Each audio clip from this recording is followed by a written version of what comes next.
Tungsten, teda drobné komponenty s wolframovou záťažou určené pre lov veľkých kaprov, predstavujú najvyššiu kvalitu vo svojej kategórii. Tieto sú oveľa odolnejšie, oveľa pevnejšie a pružnejšie ako tradičné plastové háčikové navádzače, gumové kužele alebo akékoľvek iné pomôcky a vďaka wolframu sú zároveň ekologickými, zaťaženými súčiastkami.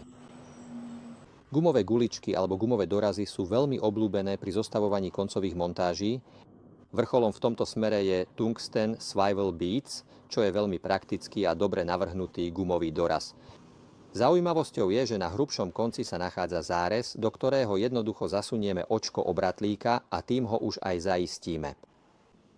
Menšia veľkosť je ideálna na zaistenie metód košíkov, zatiaľ čo väčšia veľkosť je vynikajúca pre bojly z olova a koncové montáže. Tungsten Ovale Bead je gumový doraz a guľôčka v jednom, zaťažený wolframom, ktorý je dostupný v 4, 6 a 8 mm veľkostiach. Jeho úlohou je, že keď ho navlečieme na náväzec, zabráni jeho zdvihnutiu, napríklad ak používame plávajúcu nástrahu. Menšie veľkosti sú výborne použiteľné ako doraz na nástrahu, navlečené na vlasový náväzec, kde navyše môžu regulovať aj vztlak plávajúcej nástrahy. Takto ho treba navliecť na náväzec, ale ešte pred samotnou prípravou náväzca si premyslíme, či to naozaj potrebujeme.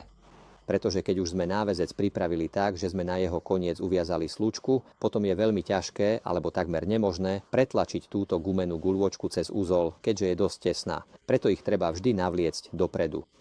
Ale máme riešenie aj na to, ak je potrebné dodatočne zaťažiť náväzec. Na to tu máme tungsten putty, teda ekologickú wolframovú pastu, ktorá sa dá podľa potreby tvarovať ako plastelína. Odtrhnutím malého kúsku a následným priložením na rybársky náväzec sa dá veľmi pekne a precízne vytvarovať tak, aby z neho počas lovu určite nespadla.